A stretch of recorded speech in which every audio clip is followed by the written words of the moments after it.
My name is Katie Hinchey-Wise, and I'm from Cape May Courthouse, New Jersey.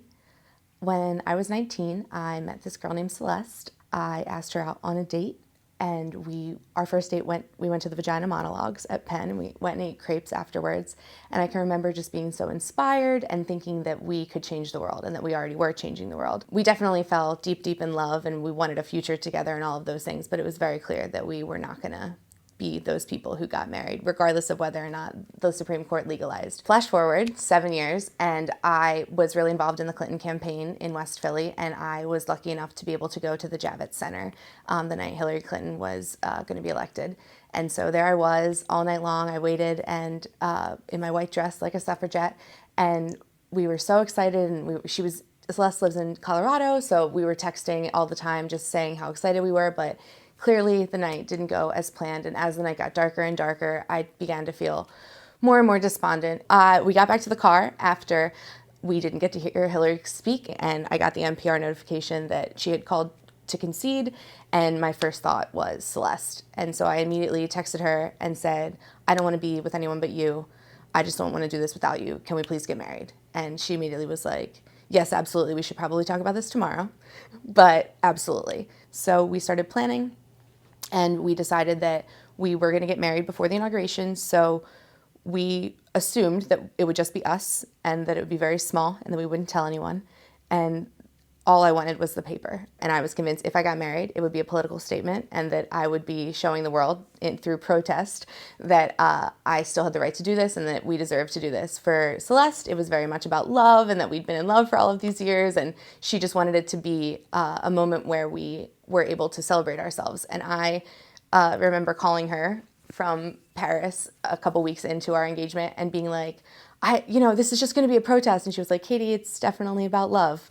And I was like, no, this is definitely a protest. When Celeste and I first started dating, when she was 19 and I was 20, a month into us starting to date, my dad had a massive stroke and he lost the entire the entire right side of his brain. And she stayed with me through all of that. So my mom, the night before our wedding, just started talking about how much Celeste meant to our family. And as much as I know she is my family and as much as she's always been there for me, I try to not get emotional about that kind of stuff. It's taken a long time to be okay with my dad getting so sick, and she was there with me through it all. But my mom just said that she had never given up on us. And I sat there and I thought about that, and I thought about putting that in my vows. But as we got closer to the wedding, we sat down to finish the ceremony by ourselves, and Celeste, right after that, made me do a sheet. And in the sheet, she wanted us to write down our intentions for the day.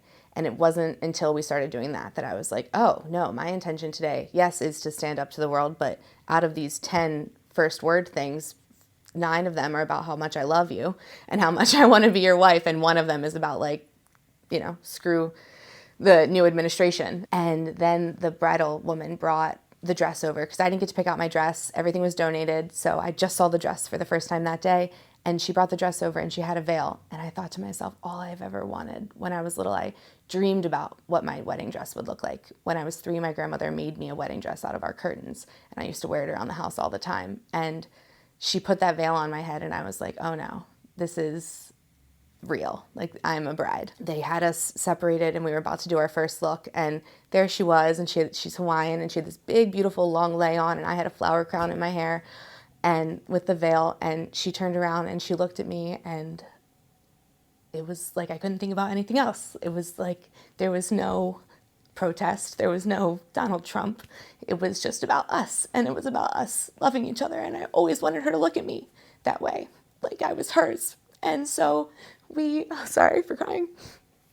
We had our first look and we took pictures, and then we went in and we started the ceremony, and I was gone. I don't remember most of the ceremony because I just cried, and this calm peace came over her. All of her anxiety was gone. She just held my hand and smiled the whole time as I just dramatically wept. There is no one that I'd rather have by my side than Celeste. She always said, I think you need to marry a power lesbian when we were younger. After I proposed, jokingly one night, I said, you always said I need to be with a power lesbian. And she was like, yeah, but now I think that it's okay that I'm not a power lesbian because I'm the one who's holding the extension cord. And I was like, thanks so much.